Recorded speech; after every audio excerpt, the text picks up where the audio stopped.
గెలవటం జరిగింది. నెక్స్ట్ మరలా ప్రజలందరూ నా వెంట ఉన్నారు. వైఎస్ఆర్ పార్టీ టికెట్ ఇస్తుందని ఆశించాం. అప్పుడు టికెట్ ఇస్తే సుమారు 30,000 మెజార్టీతో నేను గెలుస్తాను. కానీ టికెట్ ఇవ్వలే. ఇవ్వకపోయేసరికి నేను కూడా సైలెంట్గా ఉన్నాను. సైలెంట్గా ఉంటే జనసేన పార్టీ నుంచి కొంతమంది, అంటే ఒక 500-600 మంది కార్యకర్తలు వచ్చి, మీరు జనసేన పార్టీలో చేరండి, మీరు రండి జనసేన పార్టీలో మేము టికెట్ ఇప్పిస్తామని చెప్పి రావడం జరిగింది.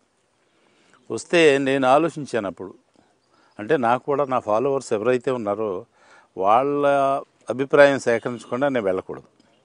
అందుకే నేను చెప్పాను, ఒకసారి నేను మీటింగ్ వేసుకుని నా వెనకున్నటువంటి సపోర్టర్స్ అందరినీ కూడా ఒకసారి మాట్లాడతాను, వాళ్ళు ఇష్టపడితే వస్తాను, ఆ తర్వాత పవన్ కళ్యాణ్ దగ్గరికి వెళ్దామని చెప్పడం జరిగింది. అలాగే మీటింగ్ వేసాము. వచ్చినట్టు పెద్దలందరూ వచ్చి ఈ పార్టీ టికెట్ ఇవ్వలేదు కాబట్టి జనసేన పార్టీ అయినా మనం గెలుస్తాం, మీరు వెళ్ళండి అని అందరూ సపోర్ట్ ఇచ్చిన తర్వాత అప్పుడు ఆ పవన్ కళ్యాణ్ గారు అపాయింట్మెంట్ తీసుకుని ఆయన దగ్గరికి వెళ్ళటం జరిగింది. పోరాటం చేసాం, గెలిచాం. అంటే బార్డర్లోనే 814 ఓట్ల మెజార్టీతోనే గెలవడం జరిగింది.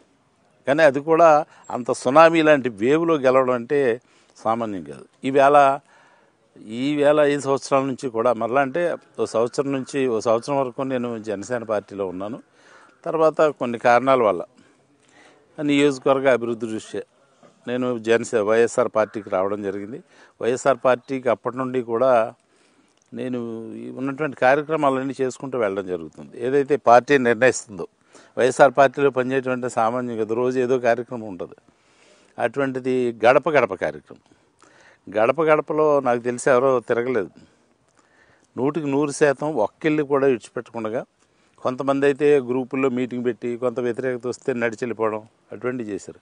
నేను ఎవరిని విడిచిపెట్టకుండా ప్రతి ఇల్లు కూడా నేను తిరిగి సక్సెస్ఫుల్గా అది పూర్తి చేయడం జరిగింది. తర్వాత మళ్ళీ ఆసరా మీటింగ్స్ అని, ఇంకా వేరే మీరు సిద్ధం కానీ, అలాగే విజయవాడ ఈ సభ కానీ, అన్ని సభలకి కూడా చాలా జనం ఇక్కడి నుంచి వెళ్ళాం.